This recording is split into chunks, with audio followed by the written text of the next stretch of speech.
Ay papunta po kami sa bahay ni Tita Iday. Naglakad lang po kami kasi malapit lang din naman po.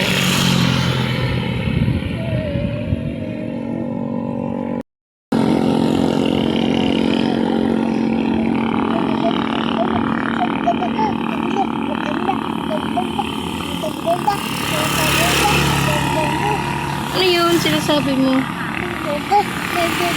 Ano kaya iyon? Dal-dal naman itong kasama ko.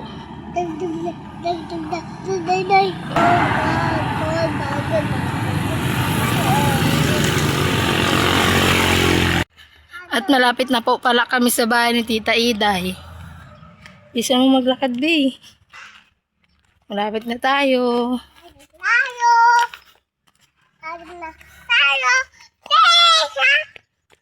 Una ka na. Dahan-dahan lang. Alam mo kung saan bahay ni Tita Iday? Alam mo kung saan? Alam mo? Alam mo kung saan? Turo mo nga sa akin.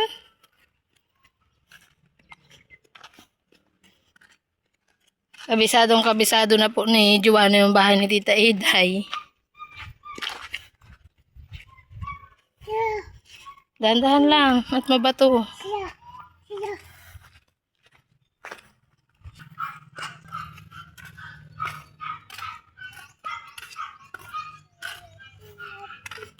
Malapit na ba tayo, Joanna? Malapit na tayo? Saan? Sarado naman yung bahay niya.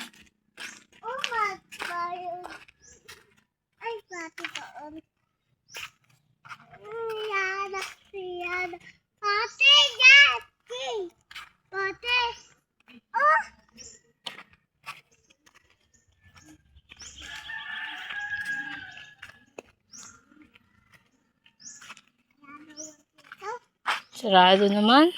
Buksan mo nga. Andito na po pala kami sa bahay ni Tita Iday.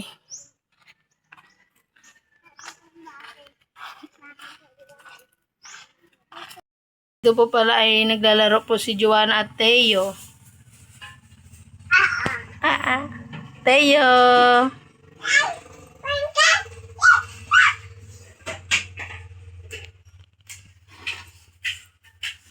Ay nag-iigib po si Kuya GR. Maglalaba po sila. Si Ate Milot pa ay ginagawa niya po yung kangkong.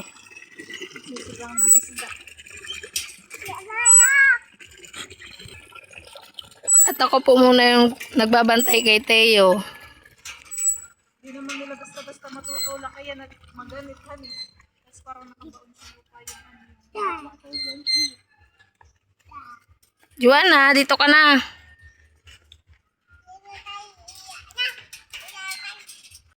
Gumawa po pala dito si Ate Milot ng balulang po na may mangga at sibuyas. Tsaka nagprito rin po siya ng bangus at tsaka pork chop po. Yung bangus po ay nilagyan niya po ng Tasty Boy. Ayan po lahat ng ginawa niya po. Ang sarap po nitong balulang po. May kasama pang mangga. Nagluto rin po pala si Ate Milot ng sinigang na bangus po na may kangkong.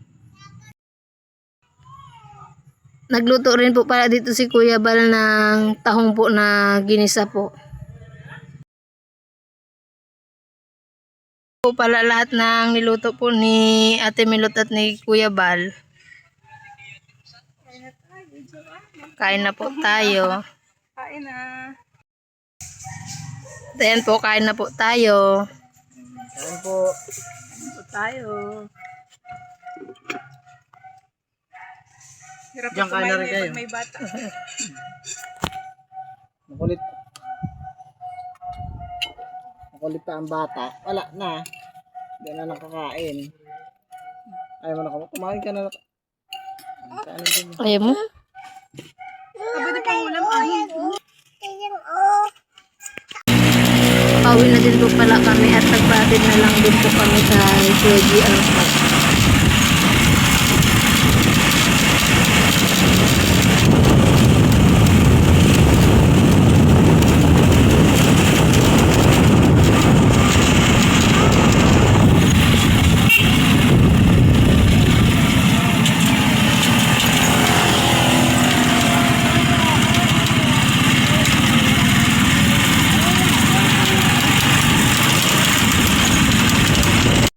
kami sa Wakon po, sa tabing dagat po ng Wakon.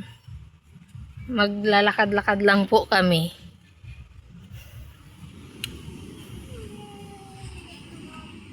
Sayang at nakalimutan po namin magdala ng pagkain. Maganda po sana mag-picnic dito.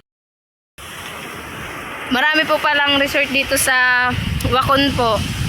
Pwedeng puntahan pag summer. Hanggang doon po sa dulo. At natatanaw din po yung Putipot Island. Tsaka po pag hapon na po ganitong oras ay maganda po yung sunset.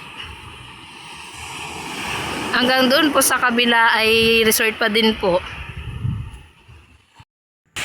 Nung nakaraang summer po ay dito rin po kami naligo.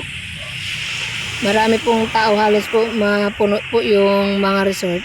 Ang ganda rin po kasi ng tubig dito, mababaw po at saka malinaw po.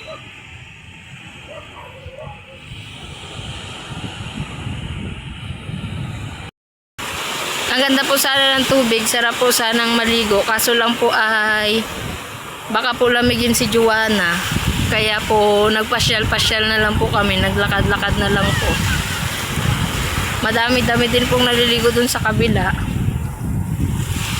Hanggang dun po ay resort din po yun, hanggang dun sa dulo.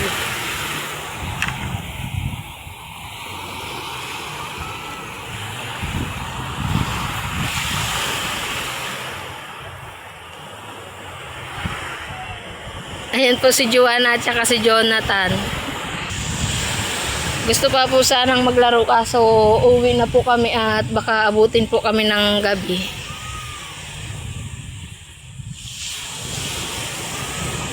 Joanna, uwi na tayo.